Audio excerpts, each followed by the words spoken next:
guardrails, nobody needs them until they do. If I don't need them, when is that time when I will be needing them, right? But if you will look at the different guardrails around us, that may be in the highways or along the pedestrian crossings, when you look at it, when we were new here in Singapore, di ba, they spend so much on the bollards that they put before you cross the street sa may pedestrian lane. You see those big things, parang ganito siya, pero para siyang pole na mababa. It had different designs and makes. But when you look at it, it doesn't seem like there is really a need for it.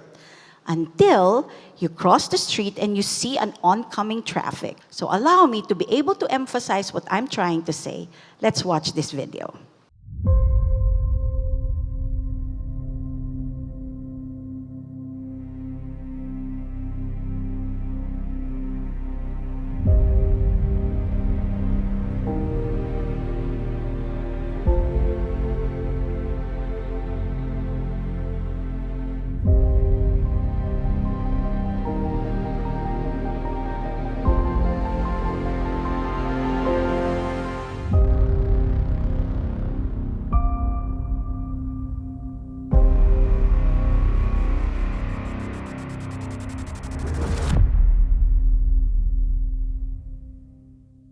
That is the effect of what guardrails or no guardrails does, especially on the roads and highways and the road networks that we have.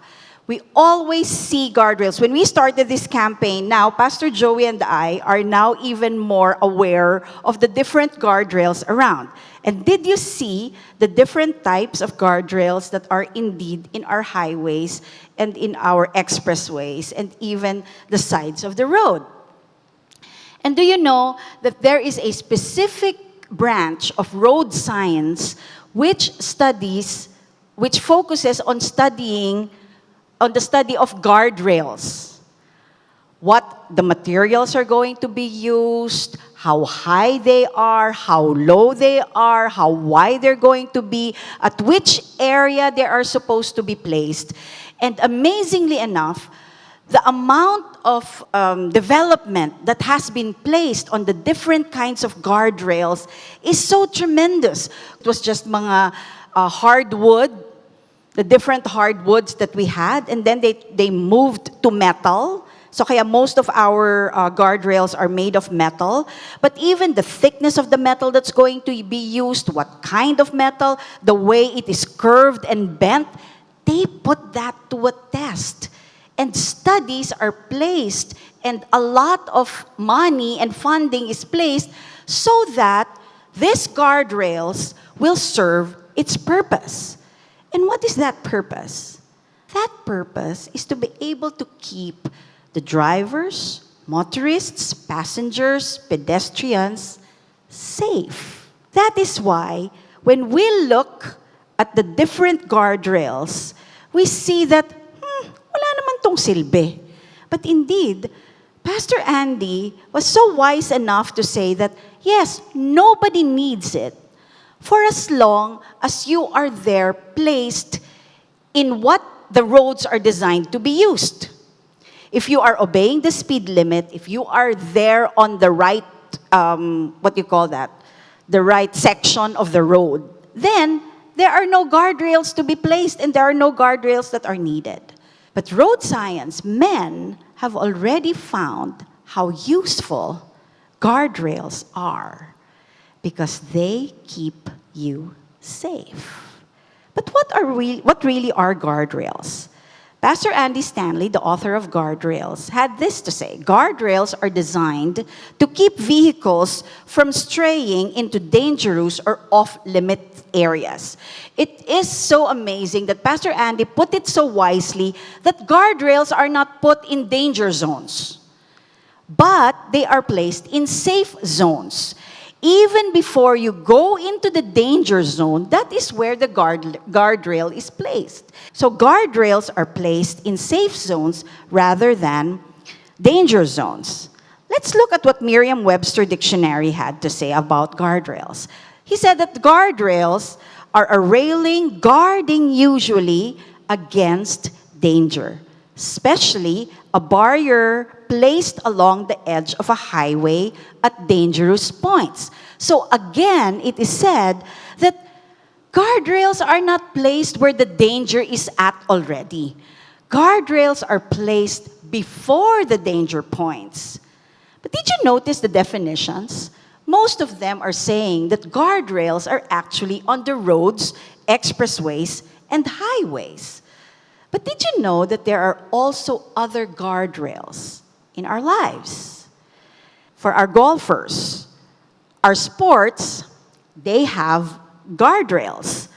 There are white stakes that are placed to warrant a guardrail to say that after that, there may be a body of water or sand or the forest. So what's the importance of that? For the golfer to know, if you go beyond those white stakes, it means you won't be able to find your ball anymore or catch up in the game.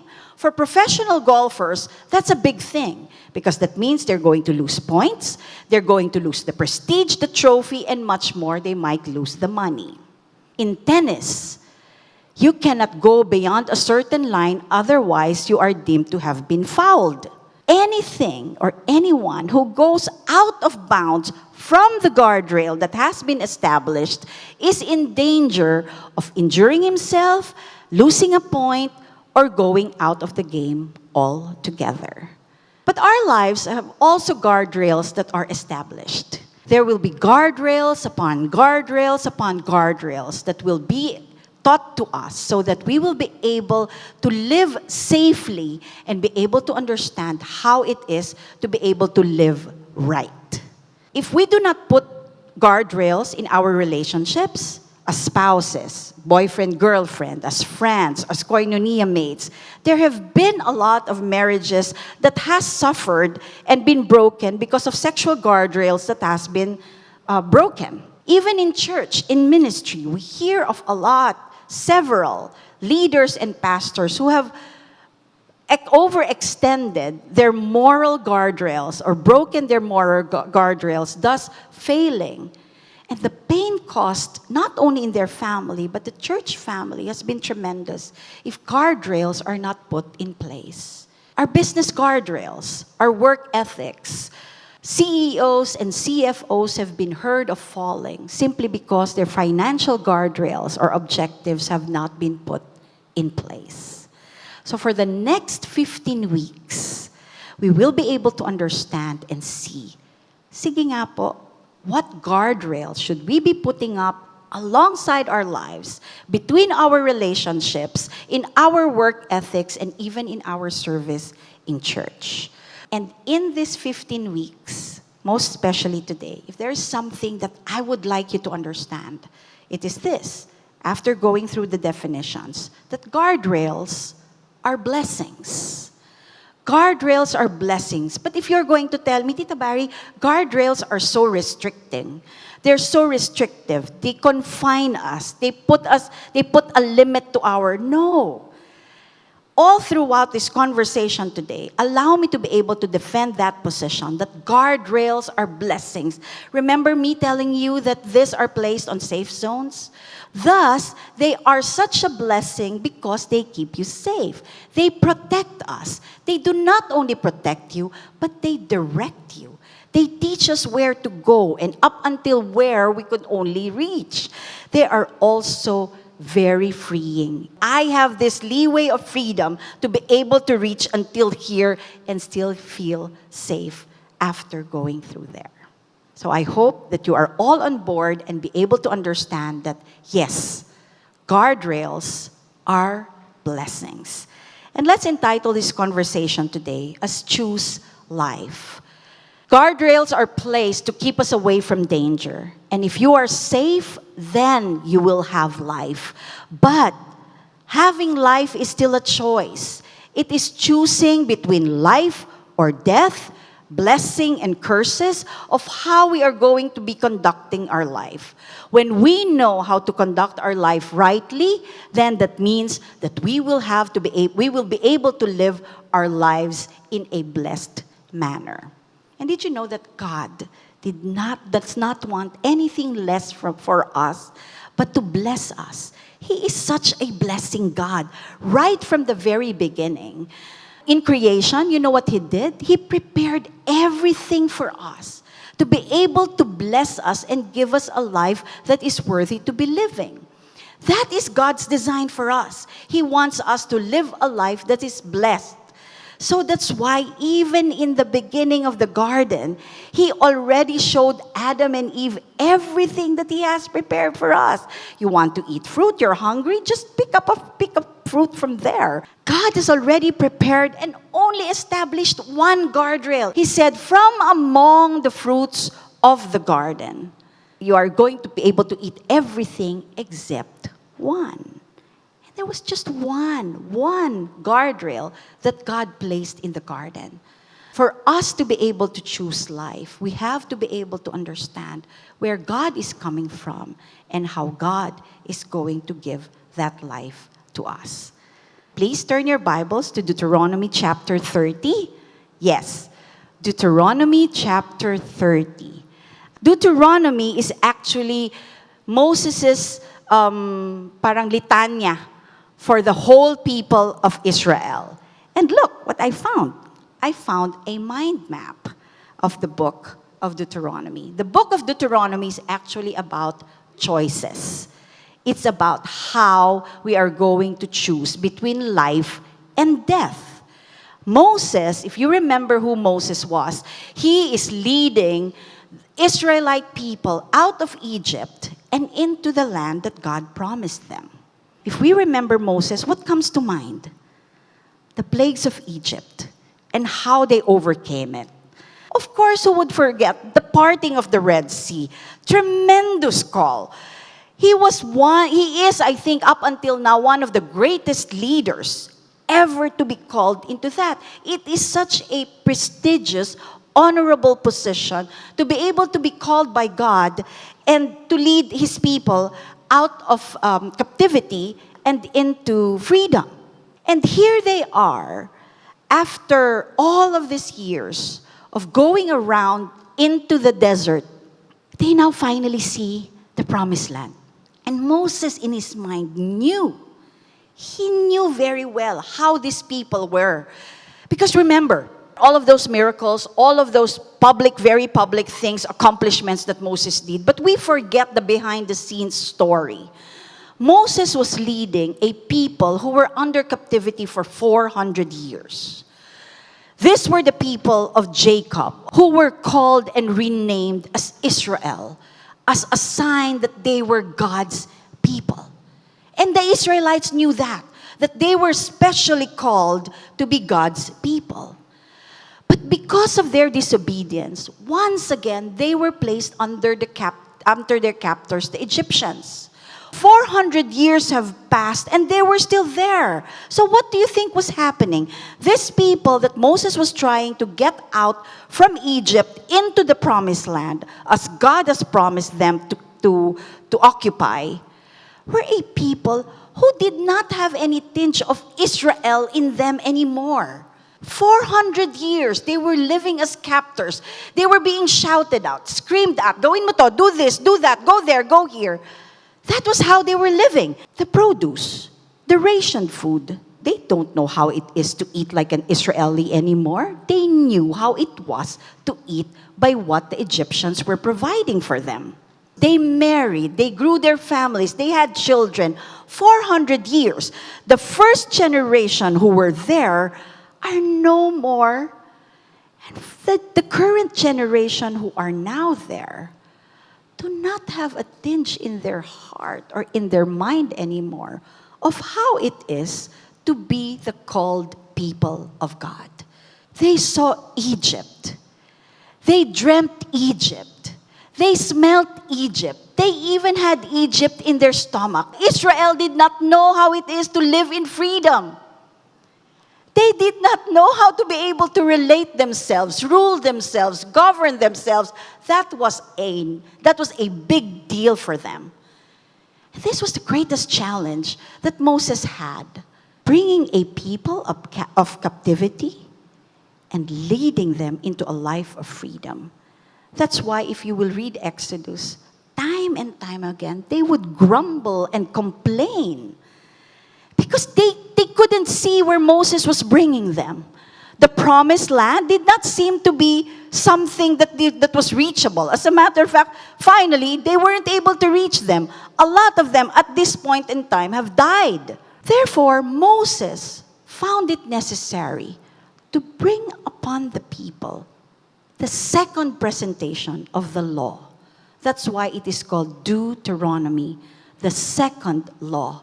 Unique in some part, but generally it is the same, of how the first law was presented. The law was to serve as a guardrail for them to be able to understand how it is to live a life of freedom, how it is to govern themselves or to rule themselves, and how it is to relate to one another. First set of rules were, love the Lord your God. There is no other God before me. A vertical relationship with their God was established. Next set of laws was a horizontal relationship because they did not know how it was to relate to one another. The only thing they knew was that inuutos-utusan sila. Therefore, here, the law was telling them, relate to one another. How? Do not steal, do not kill, do not covet. Honor your mother and father. The law was guarding them, directing them how it is to live. The law was being taught to the Israelites. We're now serving as guardrails to direct them on how to live and to be able to protect them from where? From death. Remember, the guardrails are placed to be able to protect us from the impending danger and death that might happen should you defy the rules and laws of the road. And the same thing was happening as far as the law was concerned. The first presentation of the law was given to a people who was almost gone at this point in time that they were reaching the promised land. The old generation was gone. And do you remember what Moses did? Moses broke the law. Literally. Diba? He broke the tablet sa sobrang galit niya because he was just in the mountains for a few days. And when he went down, what happened? He saw the people worshiping other gods.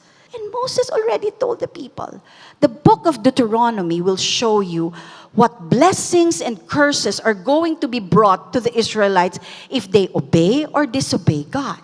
That's why the second presentation of the law was being given to this new generation. A generation who almost forgot that laws were established. There are laws that are given to you. There are blessings that are attached when you obey the law. But Moses already prophesied here, and they was telling these people, I know that you will always fail. That's why Moses was presenting to his people, choose.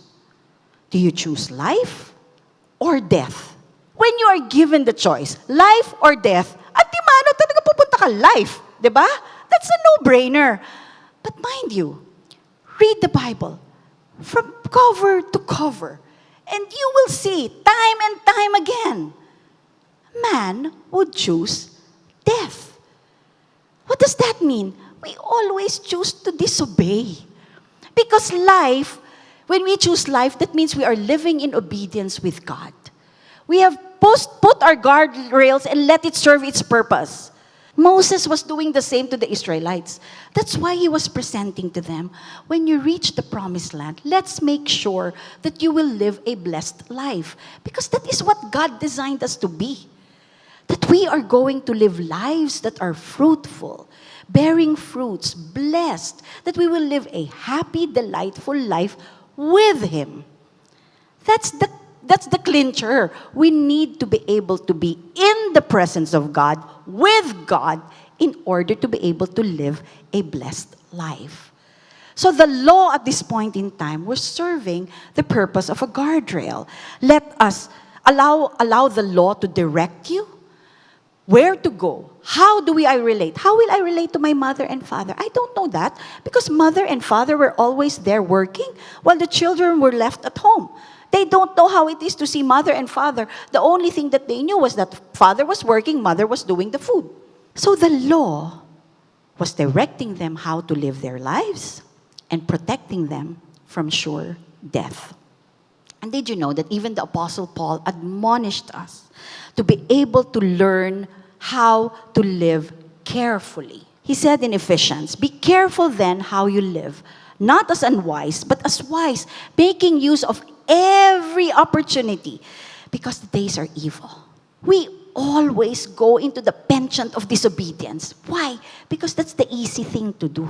Think of a situation in your mind. What is the first thing that comes to it? Laging yung mali. The first thing, the first response is always something that is in the part of disobeying. And the law, if we are to be wise, as Paul admonishes, do not be foolish, but understand the Lord's will. And where is that Lord's will placed? But in His Word and in His law. His intentions are very clear. I want you, my anak, to be with me, to walk with me, to obey me, to put guardrails in your lives, because I know how it is and what blessings I want to be able to give you. So the Apostle Paul is right. Be careful how you live, not as unwise, but as wise. Even the wisest king, King Solomon, needed to write 2 books about wisdom and how it is to live. Nearly at the end of his life, he said, what did he say? Vanities, vanities. Everything is vanities. Apart from God, everything is vanity. And that is where the next 15 weeks are going to bring us. That if we choose life, and a life of obeying God, then that means we are protected by the guardrails that God is establishing in our life. So let's go to Deuteronomy. If you will read the whole book of Deuteronomy, it will bring you to blessings and curses. Blessings and curses. The Israelites would be blessed if what? They choose to love God, to obey God, and do His commands. They will be blessed. They will win every war. Nations will be scared of them. The plunder will be with them. So they will be rich. They will be prosperous. They will increase in number. And the more they become, people would be fearful and fearful of them. But what happens? Normally, pagkatapos ng success and blessings, so they go the other way. So they disobey. They do not hear of God. They forget about their God. They forget about who caused all of these blessings and their wins. And once again, they choose death and distraction. They disobey and keep on disobeying until they are cursed. And what happens when they are cursed? It is said, other nations will now capture them. And they will be under the rule of a nation. And that is not what God's design for them is. They are supposed to be a free people. They are a people of freedom, just pretty much like we are. We are a people of freedom. But that freedom is always placed with, I can do whatever I want. No, that freedom that God is giving is in the bounds of the guardrail. Why? Because this is where you are safe. He does not give dangerous freedoms. He gives safe freedoms. And that is what Moses is saying here. He's saying, you know what to do? If you want to choose life and if you want to be blessed, that means you are to love the Lord your God and obey Him with all your heart and with all your soul. And everything I command to you today will restore your fortunes, give compassion on you. He will bring you back wherever you are scattered. The chicks go home and they are placed under the wings of the chicken. And they are cared for and watched there and placed under the safe wings of their mother. And that is what God wants to do. Come here, under my wings. He wants us, all of us, to come home to Him because that is the place of safety and blessing. But that is only done if you obey. The blessing comes with obedience, and the curses comes with disobedience. The whole book of Deuteronomy will be able to show and explain each and every one of those. Chapter 28 and chapter 29. And if you will be able to want to understand what the Israelites were undergoing, the cyclical pattern of obedience and blessings and failure and disobedience and curses, read the book of Judges. Where do you want to go? Life and blessings or death and curses and destruction. Man, in his simple naturedness, would constantly choose death. Even in his consciousness, he wants to choose life. So Moses is warning his people and telling them, when you go enter the promised land, choose from this day forth, where do you want to go? How do you want to live? Do you choose life or do you choose death? And jumping to verse 11, he would say this. Now what I am commanding you today, the laws, the things that you have to do, is not too difficult for you or beyond reach. There is no one who needs to go to heaven for you to be able to explain and do the commands that God is setting before you. There is no need for us to say, or who's going to go into the depths of the sea to ask, who will cross the sea to get and proclaim it to us so that we will be able to obey it? Because then that means we will always have an excuse to disobey. Lord, ang hirap eh. I have to reach the highest heavens and the deepest sea to be able to understand your command for me. No, what Moses is saying, no. The commands that God gives us is doable. It is reachable. As a matter of fact, Jesus Christ came to show just that. But you're going to tell me, just yun eh. No. He lived on earth as a man and exemplified how it is to live a life of obedience in God. And what did Moses say? No. The word is near you. It is in your mouth, in your heart, so that you may obey it. You know, God knew that right from the very beginning, nobody can perfectly obey every part of the law. He knew that.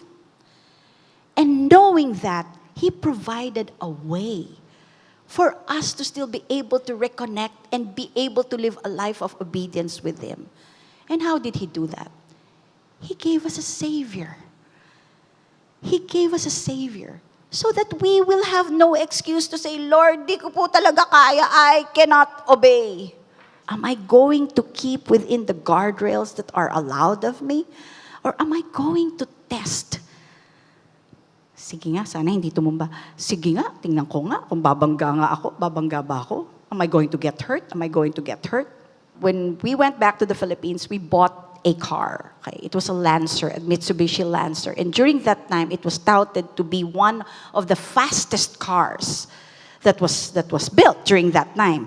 Siyempre, ngayon, mas marami ng fast cars, no? And knowing that, my father tested it, brought it to his project. And when he came home, he told Pastor Joey, galing ng kotse mo. Ang tulin. Sabihin, well, your car is nice. It's so fast. I ran it and reached 210. Kaya niya, 200 Gs. Galing. So all of us, his children, it was in front of the dinner table, all of us were dumbfounded and said, Papa, pinatakbo mo ng 200 Gs, 210? Oo, ang galing. Nanginginig na, kaya tumigil na ako. Diba? It's a good thing that there was no accident that happened. But that's how we do our lives. We test it to the limit. Sige nga, tingnan ko nga. Tutukso ba ako nito? Hindi naman siya masyado maganda. Diba? I'd have lunches with her, I'd have dinner with her, constant discussion with her, and then what happens? Kuha ako kay mami ng pera, bibigyan naman ako eh. Even if he doesn't, I'll just get $2, $5, $10. And that conduct at home, how do you think that will translate when you are already in your workplaces? We test God to the limit. And tell Him, sige nga Lord, test me, will I be able to obey? Test me nga, Lord. I'm strong in the Lord already. I read the Bible. I pray every day. I serve the church. But God knew nobody can perfectly obey the law. That's why I will provide someone so that I will still be able to associate with you, to be able to have a relationship with you. And in that, He provided the Word. Diba? Jesus Christ, the Word, was given to us so that we will have a clearer understanding of God's desire and design for our lives. And continuing, He says, see, I set before you today. This is the choice that you're going to make. Life and prosperity or death and destruction. who wants to live a life that's dying or dead? Who wants to live a life that is destroyed? We all want blessings upon blessings upon blessings. But the problem is we want the blessings to come our way. When God seems to be not working, sige Lord, ako na lang, I'll help you. God doesn't need any help. He can very well do it masterfully for all of us. Because that is His design for us after all. Therefore, in chapter 16, He says, "For I command you today to love the Lord your God." You choose life, this is what you do. This is my command to you. Love the Lord your God, walk in obedience to Him, and keep His commands, decrees, and laws. Then you will live. You will have life. You will increase. And the Lord your God will bless you in the land you are entering to possess. So what do we do?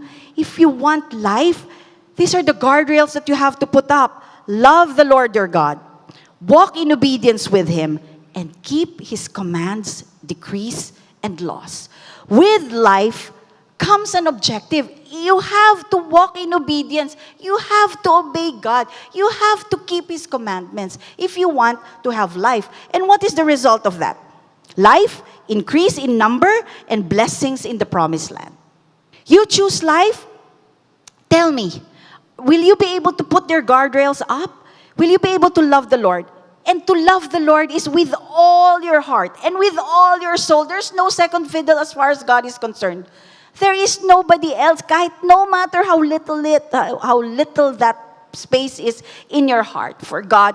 It has to be all in all for God. It has to be all in. I will obey 100%. You cannot keep a little portion. Lord, ito na lang. Si boyfriend na lang. Akin na lang to. So no matter how wrong that relationship is, we still go on.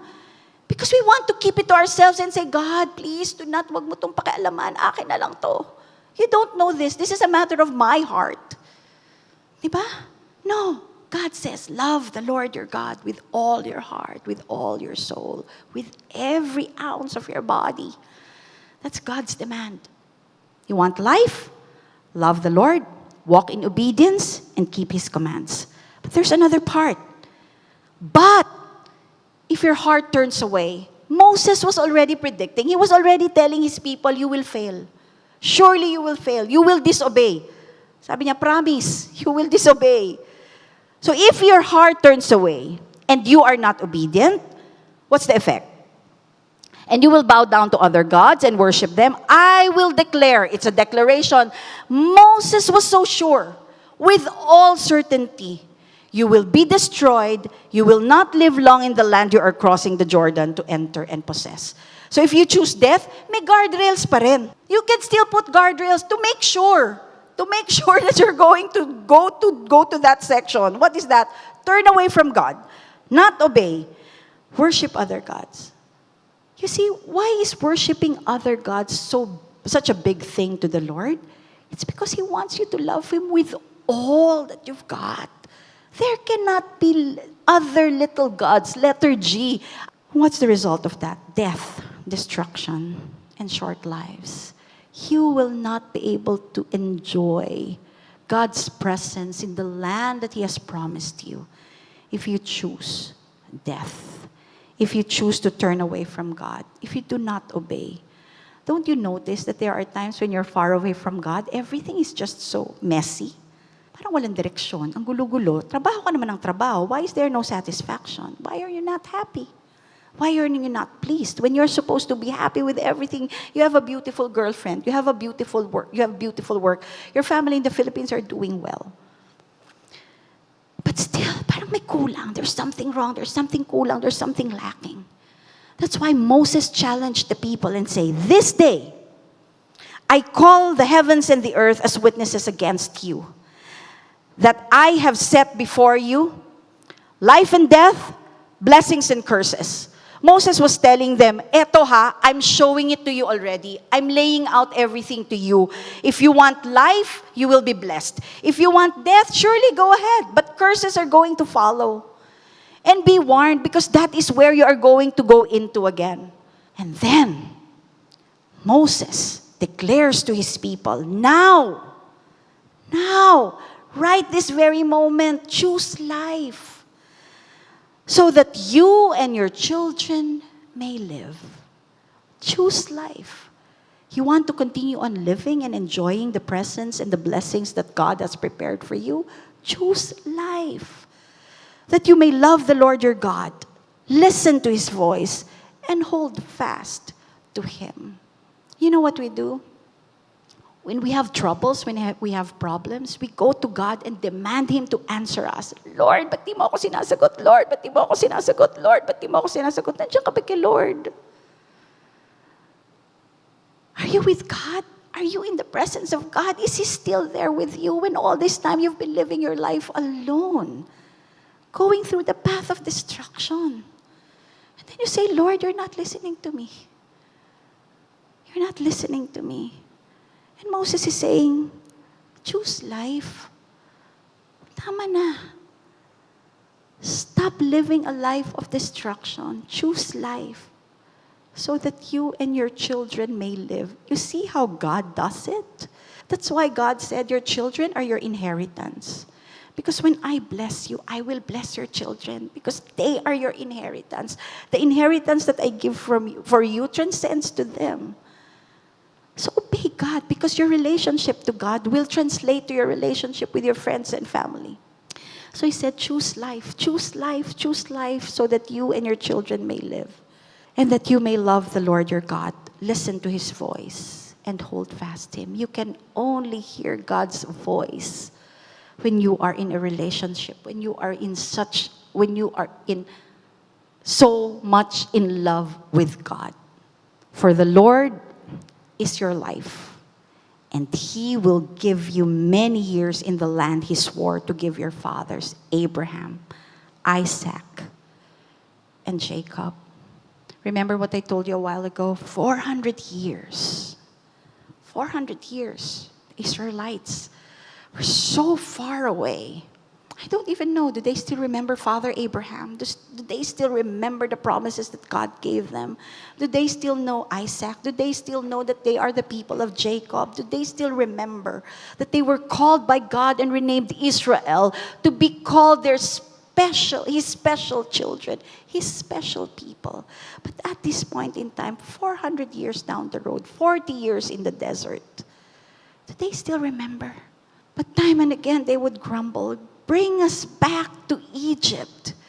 We remember Egyptian food. We remember the prata. We remember the meat. We remember the onions, the potatoes. But they also did not eat that anyway. But they still remember that because maybe they would smell how the feasts of the Egyptians were, how the Egyptians were beautifully clothed, how they were beautifully provided with a bed where they could sleep on. But here in the desert, there was no food, there was no water. They would sleep on the sand. They would sleep wherever they are found.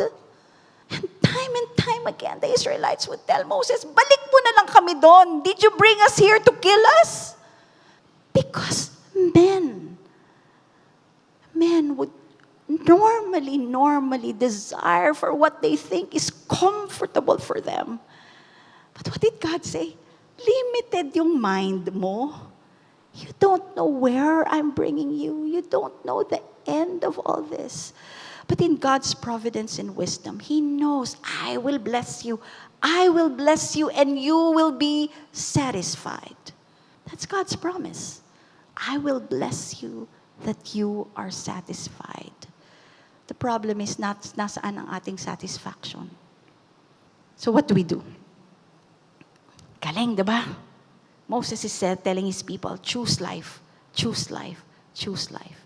And that would mean blessings and blessings in the land that I have promised you. So allow me to share this with you. Can we review and reflect where we are in our lives now as far as the choices that we are making? Can we review and reflect of where and what guardrails we have established for our lives, if there are any? In the next weeks, you will enjoy the discussions in your koinonia. So please take part in your koinonia because it will be such a fruitful time of discovery and sharing for us to know what guardrails need to be established. And as we do that let me share these questions with you. First question that you have to review and reflect. Who or what is in charge of my life? A lot of Christian believers would say, syempre si God. Syempre si God. But is He really? Have you really enthroned God into the center of your heart? Is He really taking precedence over every decision and every choice that you are making? You want to be blessed? As a sign of you choosing life, you should be enthroning Jesus into the throne room of your hearts, letting Him rule every decision, every direction, putting you within the bounds of what is permissible and allowed. Because when you know who is in charge of your life, then you will give that honor. Because, pansinin nyo, if you take hold of your life, di ba parang ang gulo-gulo, no matter how much you try to fix it? It seems like, even if you are in the midst of peace, everything is chaotic. But when Jesus rules your life, even in the midst of chaos, you will have peace and joy and understanding. That is when Jesus rules your life. God gave Him to us. Diba? God gave His one and only Son. And Jesus is the only way, the truth, and the life. You want to choose life, enthrone Jesus at your heart. And let Him rule your life. Next, who or what is truly important? Because then, you will definitely be able to set up your choices. Ano ba mahalaga sa inyo? What do you value most? And as Pastor Martin said last week, it is not only exemplified in your shopping list, but it is also exemplified in your calendar. What takes precedence? What is your priority? What is the first thing that you do? What takes most space in your calendar? Hoy, 7:30 na. Korean novela ko na. Or is it your games, the new games that are coming? Mama, don't talk to me first. Wait lang. I'm in a game. In the middle of a game. Sandali na lang, sandali na lang. Yung sandali, 30 minutes na, 1 hour na, sandali pa rin. Diba? It doesn't seem to be ending. It's still there. But it's true, you know. Before, we would come home early. Noong meron pang mga telenovela in the Philippines that you have to really watch every night. Okay, I have to leave the office at 6. Matraffic man ako, 8:30, nasa bahay na ako. Diba? Because 8:30 ang simula. Buti natapos na po ang Probinsyano, finally. After 7 years, it ended. Okay? So we don't have to run home to watch Probinsyano. But now with cable, you can just schedule it when to play. But what? What is truly important in your life? What is taking... Look, it is not only a who, but it's a what. Because it can be what? It can be your work. It can be TV shows, movie shows. What is truly important? What is valued in your life? And the value doesn't necessarily mean in terms of dollar value.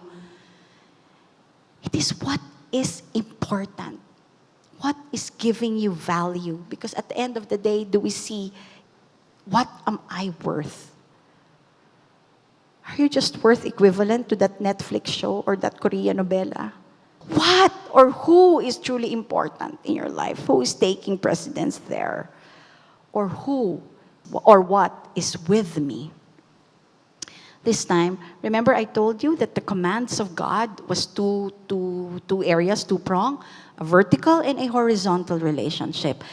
If you're number one, if the person who is in charge of your life is the one who takes precedence, if that is Jesus, you know, your horizontal relationship, you will always think of the other people in your lives in terms of decisions that you are going to make.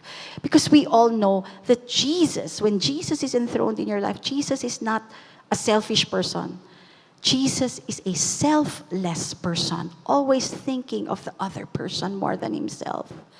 And if you have placed Jesus to rule your life, definitely, you will remember, ano kaya sasabihin nito ni Mommy if I do this?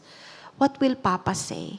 What will my husband or what effect will this have on my husband or my wife? What will happen to my koinonia mates? Di ba kaya we grumble, we complain? Because we don't know. It's not your horizontal relationship that's your problem. It's that relationship. Who is here? Who is there, placed at the throne room of your heart? So I hope I was able to convince you that throughout this conversation, that indeed, guardrails are blessings. They are there to direct your life and to protect your life and give you that safe freedom that God has prepared for His children, especially so because He wants to bless us.